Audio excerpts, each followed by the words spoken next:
Welcome to Darren Daily On Demand, your most trusted resource to help you become better every day. Here's your success mentor, Darren Hardy. One cold, foggy morning in February, a London housewife named Sarah gave birth to a second child. Upon hearing the doctor announce, "It's a girl," Sarah smiled and then lapsed into unconsciousness. When she awakened, the nurse was nearby.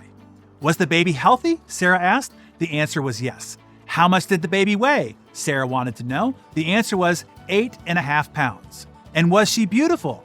The nurse was silent. Then Sarah, suddenly anxious, asked if she could see her baby.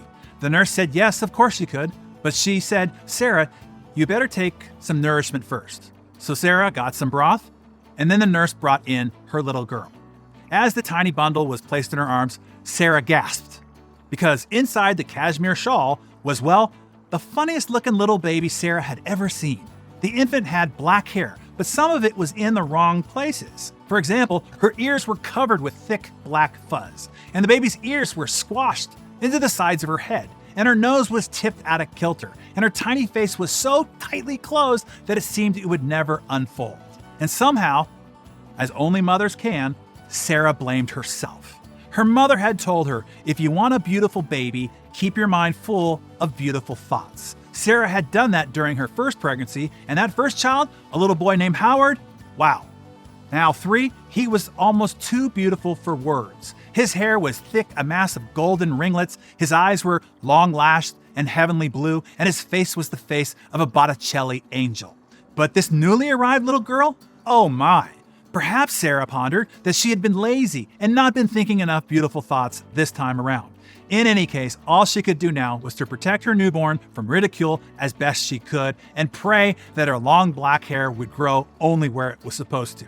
Yet, not even that prayer was answered. For before long, the hair on the infant's ears had spread to her back and on her arms. And the scrunched up, funny little face grew even funnier. And the family and friends, they hardly helped matters at all.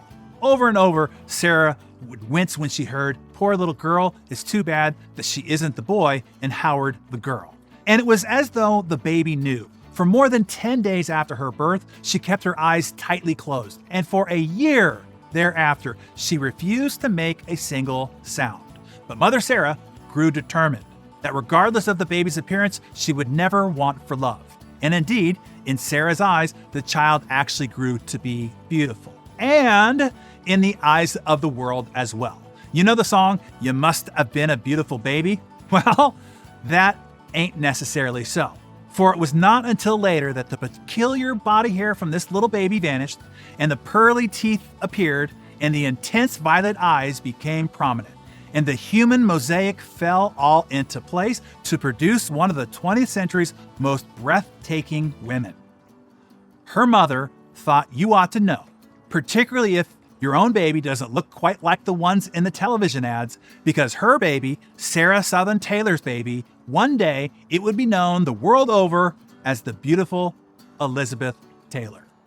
So, what success lessons can we draw from this transformational story of Elizabeth Taylor, who became the world's highest paid movie star in the 1960s and one of America's Film Institute's top 10 greatest female screen legends of classic Hollywood cinema? I think a few. Number 1, just like success, beauty evolves over time. Elizabeth Taylor's transformation from a funny-looking infant into a celebrated beauty illustrates how, like success, beauty grows and evolves over time.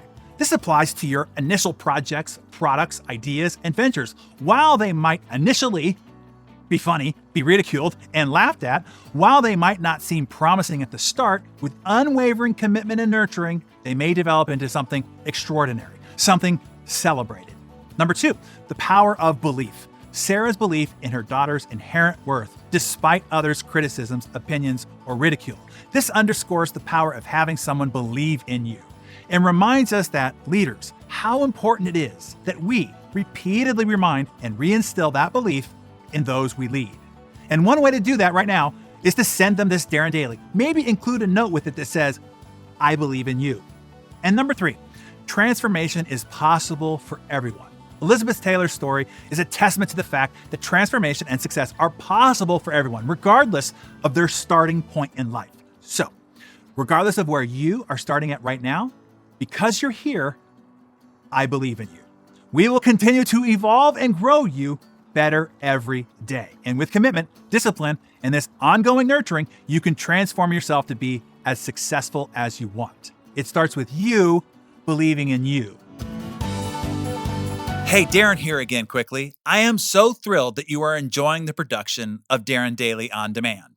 I don't want you to lose sight of how important it is that you stay consistent or get yourself subscribed, if you aren't, to the every morning discipline of the actual Darren Daily. The transformational magic is in the process, not just the information or the big idea. It is in the ritual and routine to how you kickstart your day. It's calibrating your mind to focus on that one idea and apply it to that very day. Knowledge does not change your life. Behavior does. The action you take on that idea, one idea, each day compounded over time, is what creates the transformational results. Go to darrendaily.com if you're not already subscribed, and I will see you there bright and early tomorrow morning.